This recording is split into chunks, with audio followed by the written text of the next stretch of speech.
नमस्कार. मी संपादक श्री प्रमोदजी गणपत सस्ते. आजचा विषय केवळ एका सरकारी अधिसूचनेपुरता मर्यादित नाही. हा विषय आहे जात प्रमाणपत्राचा, जात पडताळणीचा, जात वैधता प्रमाणपत्राचा आणि त्याहून महत्त्वाचे म्हणजे आरक्षणाच्या घटनात्मक हक्कांसाठी संघर्ष करणाऱ्या प्रत्येक समाजाच्या भवितव्याचा. 10 ऑगस्ट 2026 रोजी महाराष्ट्र शासनाने जात पडताळणीच्या संदर्भात महत्त्वाची अधिसूचना जारी केली आहे. या नव्या व्यवस्थेनुसार जात पडताळणी समितीने दिलेल्या आदेशाविरुद्ध अपील करण्यासाठी संबंधित महसूल विभागाच्या विभागीय आयुक्तांना अपील प्राधिकरण म्हणून नियुक्त करण्यात आले. पहिल्या नजरेला हा एक प्रशासकीय निर्णय वाटतो, पण त्यामागे एक मोठा प्रश्न आहे. जात पडताळणीच्या निर्णयाविरुद्ध नागरिकाला न्याय मिळवण्यासाठी व्यवस्था किती सुलभ, पारदर्शक आणि न्याय होणार आहे. आणि याच प्रश्नातून आज आपण मराठा आरक्षणापासून ओबीसी, एससी आणि एसटी समाजाच्या आरक्षणाच्या प्रश्नापर्यंत व्यापक चर्चा करणार आहोत. काही ठराविक भागामध्ये आपण बोलूया. भाग प्रथम, आधी समजून घ्या जात प्रमाणपत्र म्हणजे काय. पहिल्या भागामध्ये आपण समजून घेणार आहोत. सर्वप्रथम एक मूलभूत फरक समजून घेऊया. जात प्रमाणपत्र आणि जात वैधता प्रमाणपत्र एकच गोष्ट नाही, दोन्ही वेगवेगळ्या गोष्टी आहेत. जात प्रमाणपत्र म्हणजे सक्षम प्राधिकरणाकडून एखाद्या व्यक्तीचा विशिष्ट जात प्रवर्गाशी संबंध असल्याचे प्रमाणपत्र. परंतु त्यानंतर येते जात पडताळणी. जात पडताळणीमध्ये सदर व्यक्तीने सादर केलेली कागदपत्रे, जुने अभिलेख, शैक्षणिक नोंदी, महसूल नोंदी, वंशावळ, नातेवाईकांच्या नोंदी आणि इतर उपलब्ध पुराव्यांचा विचार केला जातो. आणि यानंतर स्क्रुटिनी कमिटी निर्णय घेते आणि त्या प्रक्रियेतून मिळते जात वैधता प्रमाणपत्र. म्हणून प्रश्न फक्त प्रमाणपत्र मिळण्याचा नाही, प्रश्न आहे त्या प्रमाणपत्राची वैधता सिद्ध करण्याचा. आता हे प्रथम आपण भागात बघितलं. द्वितीय भागामध्ये जात पडताळणी समितीचा निर्णय म्हणजे काय ते समजून घेऊया आपण. जात पडताळणी समिती ही केवळ कागदावर सही करणारी संस्था नाही, ती व्यक्तीच्या जात दाव्याची सत्यता तपासते. त्यामुळे समितीसमोर सादर होणारा प्रत्येक पुरावा महत्त्वाचा असतो. उदाहरणार्थ, जुनी शाळेची नोंद, जन्म मृत्यू नोंदी जसे की महसूल अभिलेख, जमिनीच्या नोंदी. महत्वाचं म्हणजे ह्या प्रकरणामध्ये वंशावळ, नातेवाईकांचे व्हॅलिडिटी सर्टिफिकेट्स, जुने सरकारी दस्तऐवज आणि इतर ऐतिहासिक पुरावे. पण याच ठिकाणी सामान्य नागरिकासमोर एक मोठी अडचण उभी राहते.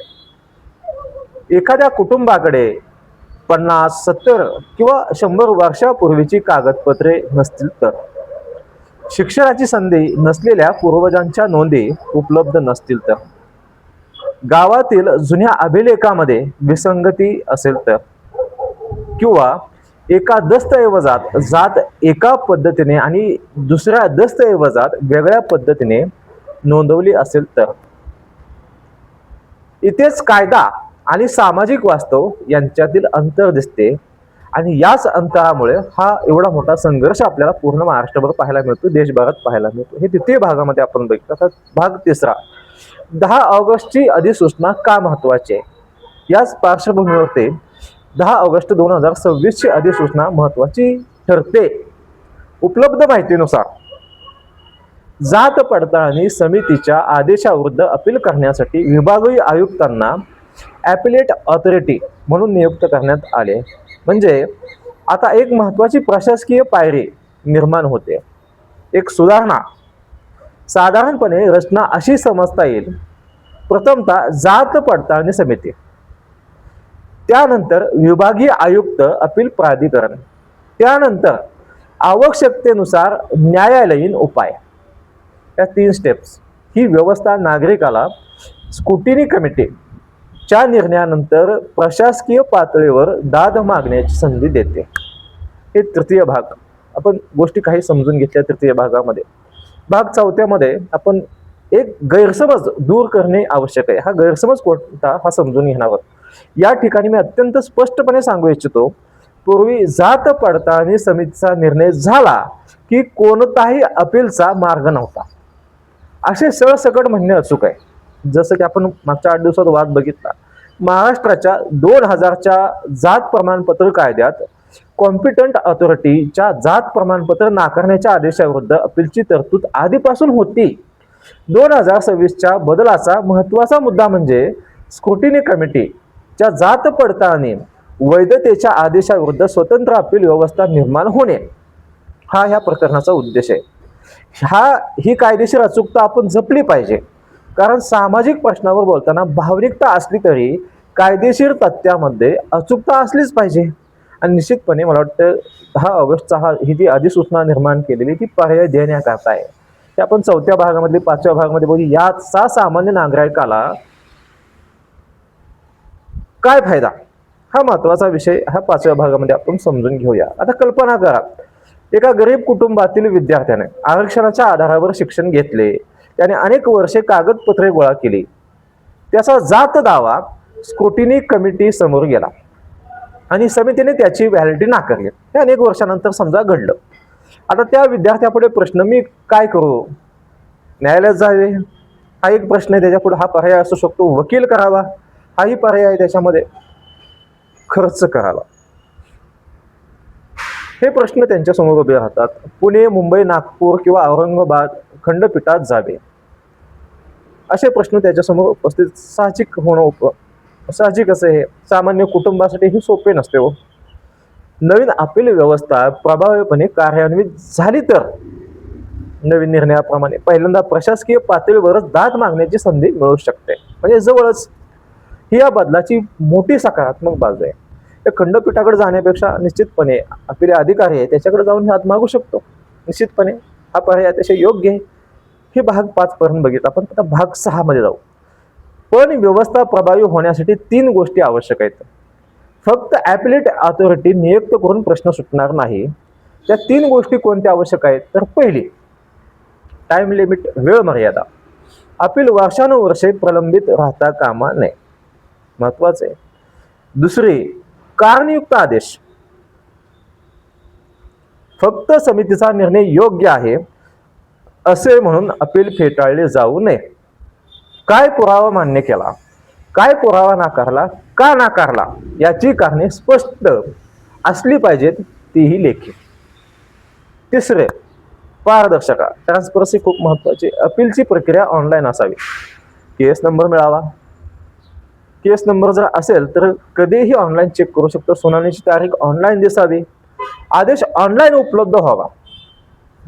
अपडेट तर झालंच पाहिजे. आपण नागरिकाला आपल्या प्रकरणाची स्थिती समजली पाहिजे. जग तंत्रज्ञानाचा वापर करते, आपण का करू नये? ह्या प्रकरणात तंत्रज्ञानाचा ऑनलाईन डिजिटायझेशनचा वापर झालाच पाहिजे. 6व्या भागामध्ये आपण हे बघितलं. आता भाग 7, हायकोर्टचा मार्ग बंद झाला का? हा एक समज आहे. म्हणजे काही लोकांना प्रश्न पडू शकतो, पण नाही. हा मुद्दा अत्यंत महत्वाचा आहे. भारतीय संविधानाच्या आर्टिकल 226 अंतर्गत हायकोर्टचे घटनात्मक अधिकार आहेत. म्हणून विभागीय आयुक्तांकडे अपीलची व्यवस्था झाली म्हणून हायकोर्टचा मार्ग संपत नाही. म्हणजे एक पर्याय उपलब्ध करून दिला म्हणून दुसरा पर्याय बंद होत नाही. मात्र न्यायालय काही प्रकरणामध्ये असे म्हणू शकते, तुमच्याकडे वैधानिक अपीलचा पर्याय उपलब्ध आहे, आधी तो वापरा. निश्चितपणे न्यायालयाचं म्हणणं हे योग्य असू शकतं काही ठिकाणी. याला कायद्यात अल्टरनेटिव्ह स्टॅच्युटरी रेमेडी या तत्वांच्या संदर्भात पाहिले जातात. म्हणून नव्या व्यवस्थेचा अर्थ हायकोर्ट बंद नाही, तर हायकोर्ट पर्यंत जाण्यापूर्वी एक वैधानिक अपील मंच उपलब्ध झाला आहे. निश्चितपणे निर्णय स्वागत आहे. 7व्या भागामध्ये आपण बघितलं. 8वा भाग. आता येऊया मराठा आरक्षणाच्या प्रश्नाकडे. काल मनोजदादा जहांगीर सातारमध्ये होते, सांगता सभा झाली, आज अंतर्वालीत आहेत. महाराष्ट्रातील मराठा आरक्षणाचा संघर्ष हा केवळ राजकीय संघर्ष नाहीये, सामाजिक न्यायाचा संघर्ष आहे. तो अनेक पातळ्यावर चाललेला संघर्ष आहे. शैक्षणिक आरक्षण, नोकरीतील आरक्षण, जात प्रमाणपत्र, कुणबी नोंदी, जात वैधता, ऐतिहासिक अभिलेख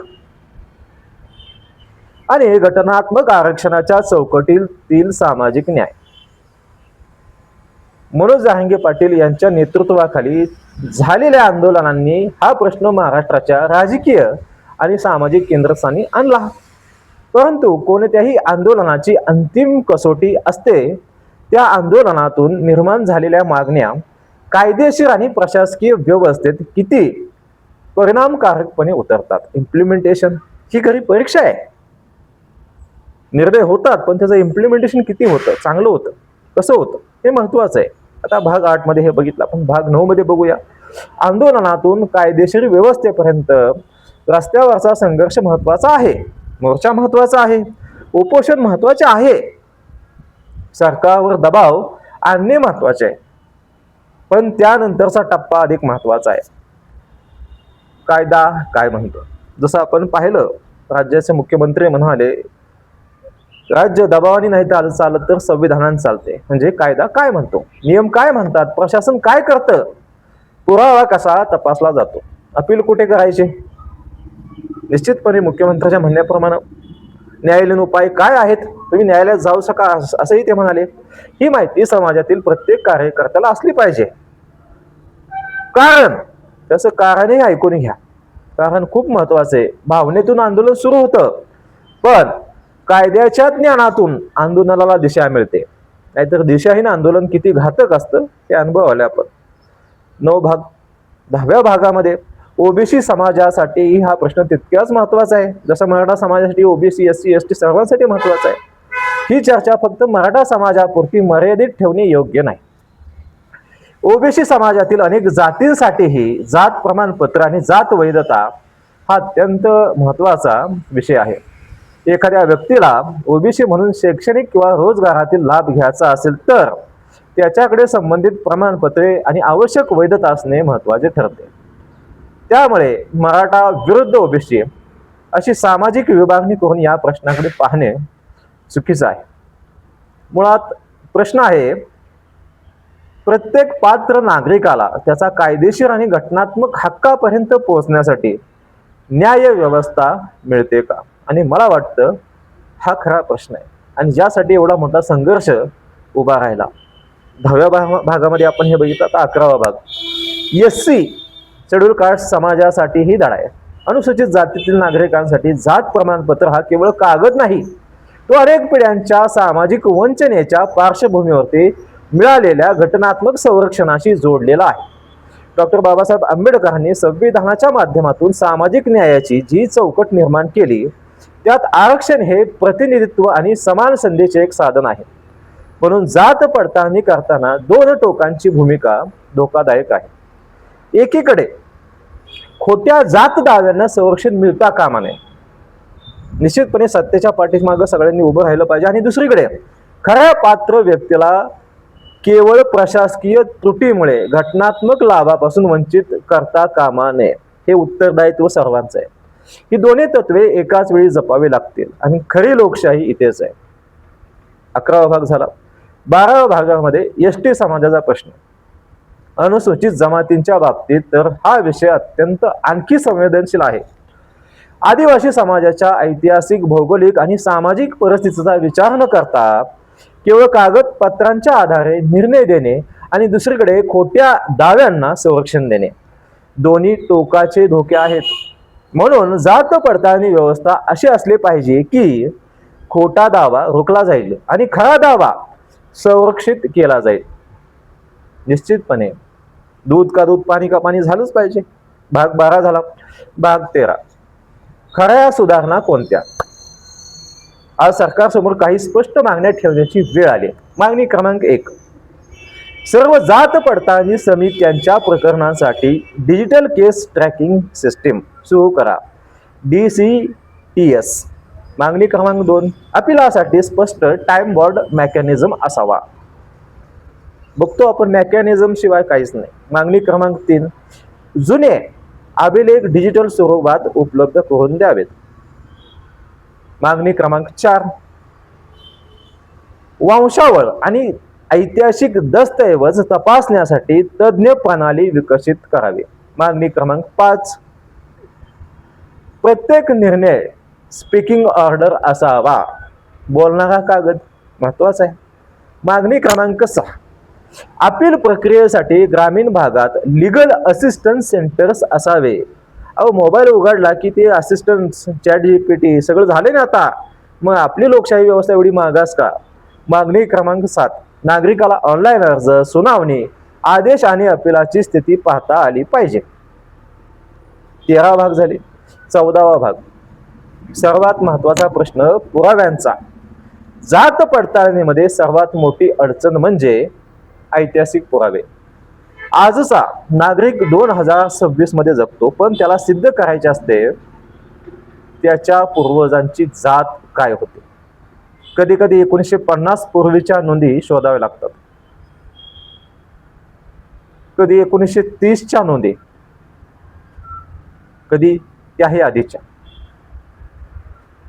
पण त्या काळात प्रत्येक कुटुंब शिक्षित नव्हते. स्वातंत्र्यापूर्वी काय होतं हे ऐतिहासिक संदर्भ तपासल्यानंतर आपल्याला अंदाज येऊ शकतो. प्रत्येक जन्माची नोंद व्यवस्थित होत नव्हती, प्रत्येक शाळा अस्तित्वात नव्हती, प्रत्येक महसूल नोंद अचूक नव्हती. म्हणून दस्तऐवज महत्वाचे आहेत, पण दस्तऐवजांचे सामाजिक आणि ऐतिहासिक संदर्भ समजून घेणेही तितकेच महत्वाचे आहे. ज्याचं महत्व मराठा समाजाला स्वातंत्र्याच्या 70 वर्षानंतर कळलं. कुणबी नोंद उदाहरण आहे समोर सगळ्यांच्या. 14 भाग झाले. भाग 15वा, डिजिटल इंडिया आणि जात पडताळणी. आपण डिजिटल युगात आहोत, मग जात पडताळणी अजूनही फायलांच्या ढिगाऱ्यात का अडकली पाहिजे? महाराष्ट्राने एक केंद्रीकृत डिजिटल अभिलेख प्रणाली तयार करावी. जुने महसूल अभिलेख, शाळेच्या नोंदी, जन्म नोंदी, जमिनीच्या नोंदी, जात प्रमाणपत्रे,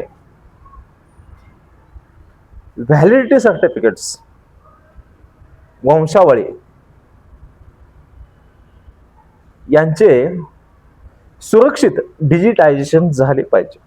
जर एखाद्या कुटुंबातील कायदेशीर नातेसंबंध आणि व्हॅलिडिटी प्रमाण झाली तर पुढील पिढीला पुन्हा त्याच कागदपत्रांसाठी दशकानुदशके धावपळ का करावी?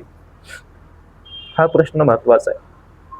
15 भाग झाले. भाग 16वा, समाजानेही काय केले पाहिजे? फक्त सरकारला दोष देऊन चालणार नाही. दे हवी पालंगावरी.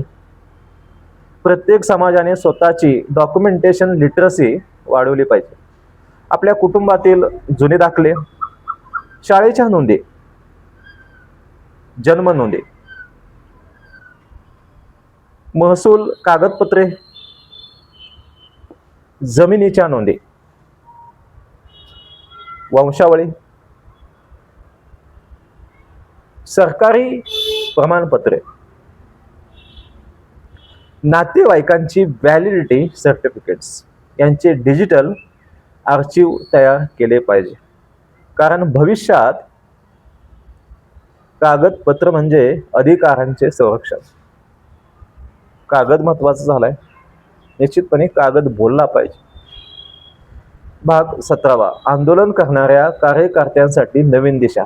या निर्णयामुळे निश्चितपणे आंदोलनकर्त्यांसाठी समाधानाची बाब आहे. माझ्या मते आजच्या सामाजिक आंदोलनाला 3 स्तरांची गरज आहे. पहिल्या स्तराला जनजागृती, लोकांना कायदा समजावून सांगा. दुसरा स्तर दस्तऐवजीकरण, नुसतं आंदोलन करण्याऐवजी दस्तऐवजीकरण महत्वाचे, लोकांची कागदपत्रे व्यवस्थित करा. लिटरसी महत्वाची. तिसरा स्तर कायदेशीर हस्तक्षेप, चुकीच्या निर्णयाविरुद्ध अपील करा, न्यायालयात जा, प्रशासकीय अधिकाऱ्यांकडे दाद मागा, RTI वापरा, शासनाच्या अधिकृत आदेशांचा अभ्यास करा. म्हणजे आंदोलन फक्त घोषणामध्ये राहणार नाही, ते कायदेशीर, संस्थात्मक आणि परिणामकारक चळवळ बनलेल. प्रोडक्टिव्ह राहिलं पाहिजे, काळाची पावलं ओळखली पाहिजेत आपण. हे भाग 17 पर्यंत बघितलं आपण. भाग 18 मराठा आंदोलनासाठीही हीच दिशा आहे. एक देश एक संविधान असेल तर मराठा समाजासाठी वेगळं संविधान असू शकत नाही. मराठा आरक्षणासाठी संघर्ष करणाऱ्या कार्यकर्त्यांनी आता एक पाऊल पुढे जाण्याची गरज आहे. फक्त आरक्षण द्या एवढ्यावर आंदोलन थांबता कामा नये. तर प्रश्न विचारला पाहिजे, कायदा कोणता? आरक्षणाची घटनात्मक मर्यादा काय? जात प्रमाणपत्राची प्रक्रिया काय? हा प्रश्न स्वतःला विचारला पाहिजे आपण. ज्यांना माहिती नाही, नॉलेज नाही, त्यांनी नॉलेज घेतलं पाहिजे. कुणबी नोंदींची कायदेशीर किंमत काय? जात वैधता कशी मिळते? हे प्रश्न महत्त्वाचे आहेत. नकार मिळाल्यास अपील कुठे? अपीलची मुदत काय? न्यायालयीन उपाय काय? ही माहिती लाखो लोकांपर्यंत पोहोचवली पाहिजे. लिटरसी महत्त्वाची आहे. नुसतंच भावनिक आंदोलन निश्चित महत्त्वाचं असतं दबावासाठी, परंतु त्याच्या पुढेही जाणं गरजेचं आहे. भाग 18 पर्यंत हे बघितलं. भाग 19 ओबीसी, SC, ST आणि मराठा एक व्यापक सामाजिक न्यायाचा दृष्टिकोन. आपण एक गोष्ट लक्षात घेतली पाहिजे, आरक्षण म्हणजे शून्य बेरीज असलेली स्पर्धा नाही. एका समाजाचा अधिकार मिळवण्यासाठी दुसऱ्या समाजाचा घटनात्मक अधिकार काढून घेणे हा सामाजिक न्यायाचा मार्ग नाही. मराठा समाजाला न्याय हवा होय, ओबीसी समाजाचे घटनात्मक अधिकारही सुरक्षित राहिले पाहिजेत होय, SC समाजाचे आरक्षण सुरक्षित राहिले पाहिजे होय, मग ST समाजाचे संरक्षण सुरक्षित राहिले पाहिजे हो, निश्चितपणे राहिले पाहिजे. पण मार्ग काय याच्यावरती विचार केलाय कधी? नेमकं यामध्ये संविधानिक मार्ग काय? कायद्याच्या चौकटीत उपलब्ध आकडेवारीच्या आधारे पारदर्शक प्रक्रियेत आणि संविधानाच्या तत्वावरती आधारित निर्णय जे राज्य शासन न्यायालय घेतं ना, पण तो कसा असला पाहिजे? डेटा आधारित. भाग 19 पर्यंत हे बघितलं आपण. भाग 20 सरकारसमोर 5 थेट प्रश्न काय आहेत? आज या अधिसूचनेनंतर सरकारला 5 प्रश्न विचारणे आवश्यक आहे. ते आपण विचारले पाहिजेत ना. विभागीय आयुक्तांकडे अपील करण्यासाठी नेमकी कालमर्यादा किती? हा पहिला प्रश्न.